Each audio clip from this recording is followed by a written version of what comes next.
left, Magnus stared at Ever. She'd dropped into a chair, her arms wrapped around her body. Well, nothing like your room being filled with big, silent cyborgs to liven the night up. What's wrong? He asked. I'm fine.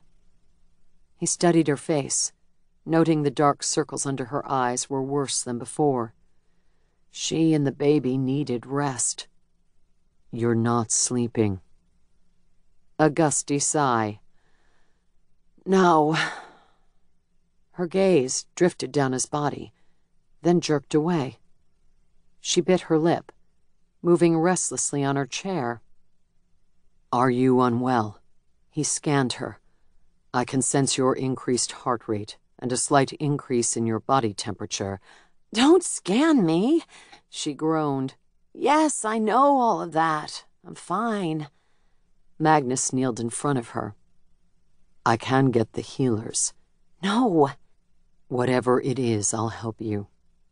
She huffed out a laugh. Can you help me with pregnancy hormones? He frowned. Ah.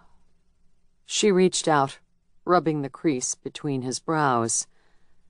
You can't fix everything. Her touch sent a rush of sensation through him. I can try. That got a smile out of her.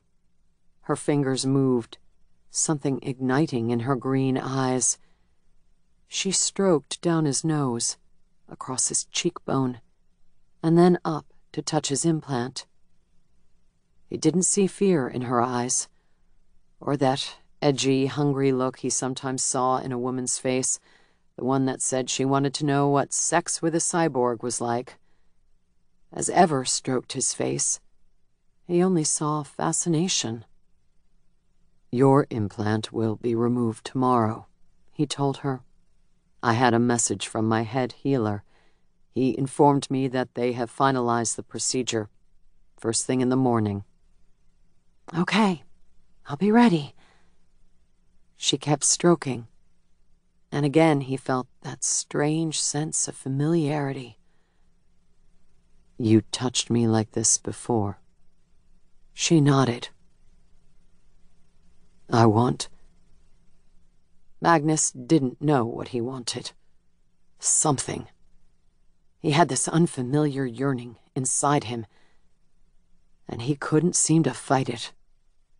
Tell me what I can do to help you with your pregnancy hormones so that you can sleep. No. Yes. Tell me.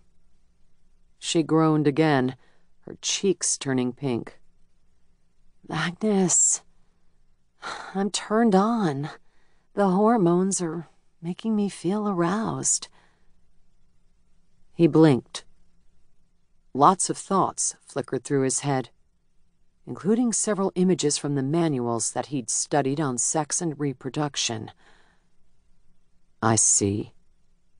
I doubt it. He pulled in a breath.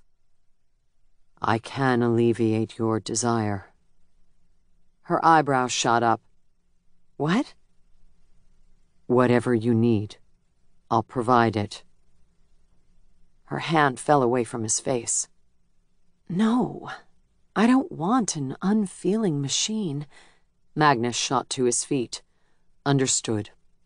She didn't want someone who was only part man, who had metal and circuitry instead of flesh and blood. She'd clearly been desperate for companionship in the desert. That had to be why she'd turned to him then. No, Magnus, she stood. That's not what... Get some rest. He pulled what he could from his emotional dampeners. His voice cooled. I'll have the kitchen send you a warm drink to help you sleep. Magnus! He strode out of her ruined door and marched down the corridor. He fought not to dwell on her words or the painful emotions trying to break through. His cybernetic hand clenched into a hard fist.